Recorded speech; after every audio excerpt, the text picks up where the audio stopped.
চলে এসেছিলেন। সবাই ভাবছে বেলাল যখন আসছে, সবাই ভাবছে হয়তো আমার পেয়ার নবী এসে গিয়েছেন, আমার নবী মনে এসেছেন।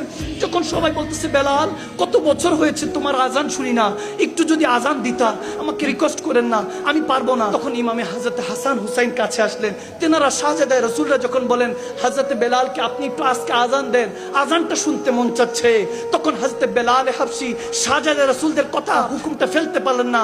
যখন আজান দিলেন এরকম অবস্থা হলো যে সবাই বলতেছেন চুপ করো। ওইদিন যখন আল্লাহু আকবার আল্লাহু আকবার বেলাল যখন ডাকতে শুরু করলেন, মক্কা মদিনার সমস্ত আশিক রাসূলরা, বিশেষ করে মক্কার আশিকরা সবাই ঘর থেকে বের হয়ে গেল। আরে বেলাল আজান দিচ্ছে, মনে হয় রাহমাতুল আলামিন চলে এসেছে, আমার নবী মনে চলে এসেছে। এখানে মধ্যে সুফিয়া কেরামরা বলে হ্যাঁ ওইদিন সত্যি সত্যি হয়তো নবী চলে আসছে। যখন হযরত বেলাল আমার নবীর নাম নিচ্ছে, আশহাদু আন্না মুহাম্মাদুর রাসূলুল্লাহ সাল্লাল্লাহু তাআলা সাল্লাম বলার সাথে সাথে আযরাইল আলাইহিস সালাম